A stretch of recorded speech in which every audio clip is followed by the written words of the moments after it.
Tuukka Rasks has spoken with the media for the first time since leaving the bubble in Toronto during the first round of the Stanley Cup Playoffs. Mariah, Janos, and Evan Marinofsky here.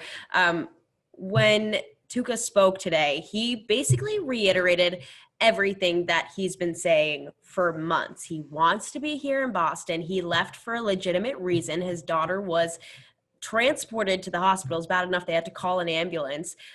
So hearing all of that and hearing it come straight from his mouth for once, it kind of just reinforces the fact that he was right to leave family over career majority of the time. Yes, and that's the kind of the thing, and I think, obviously it's been talked about, for the past few months why he left. There was kind of some speculation. Yep. He would kind of tell people. I know he'd mentioned it to Greg Hill, and I think he said something about that to Steve Conroy of the Boston Herald, because I know Conroy was the one who had reported that Rask told him that he wanted to be a Bruin past his contract year.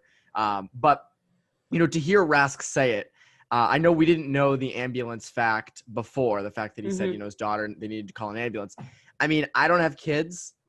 I don't. I don't think you do either. But I can tell you that, if I did have kids and I was up, miles and miles away from them, and I heard that, they needed an ambulance for my son or daughter, I would be home as soon as I possibly could. And I think if that happened with my dog, I would have flown across the country. Yes. And I think people kind of forget sometimes, and I get it. I love the passion. Obviously, passion of fans gives us jobs.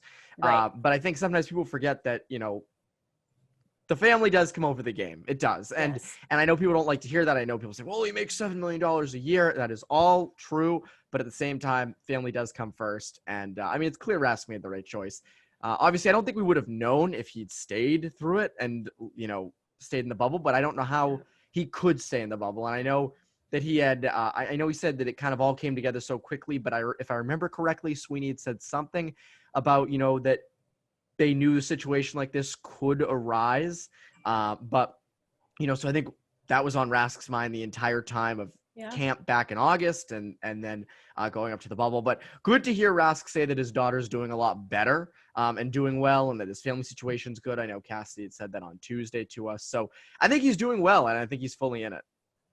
Absolutely. And you can tell that his team and his coach are behind him. Bruce Cassidy saying that he's getting 33 to 34 starts this season. That's more than 50%. So yes, you still got Halak, but Tuukka Rask will be the starting guy in net. That just shows, that reinforces their confidence in them. They have zero doubt. Him leaving the bubble had nothing to do with his ability to get the job done and be the starter for this team going forward, right?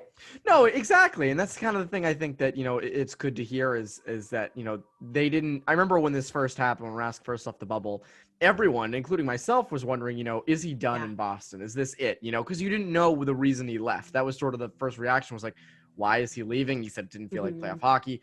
But now hearing the reason, I don't think, and this team is fully behind him. So it doesn't surprise me that they're going to give him that amount of starts. I know Cassidy had also said that whoever's the better guy obviously is going to play. That's sort of the case every year and on every team with every kind of goalie. But to me, it's pretty clear that obviously he's their guy. He also said in his presser today, and obviously he told Steve Conroy back, and I think it was October, that he plans on being in Boston forever. He doesn't want to play anywhere else. He wants to be here, which can kind of be a curse because Krug said the same thing. Chara said the same thing. You don't know. And I think, Tuukka Rask's contract is something that is going to be brought up a lot this year, and kind of what does he get? What does he deserve? How long should the term be? I think that's actually going to be a very, very controversial issue that we talk about at great length, not in this video because we're going to save that.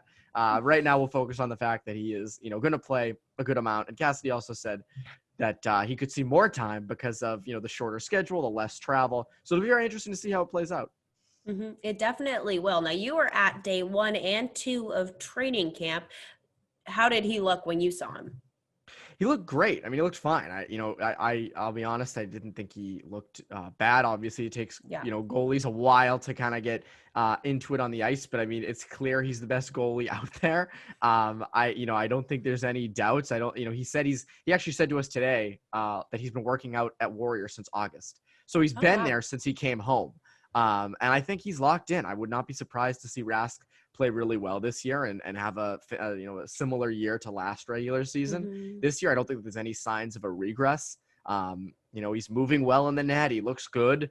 Obviously, you know, we'll see what happens in the scrimmages, because I think that's sort of what we're all kind of waiting for. But I don't think the question marks aren't really around Rask right now. I feel like everyone's kind of in on the fact that Rask is probably going to be still pretty elite this year.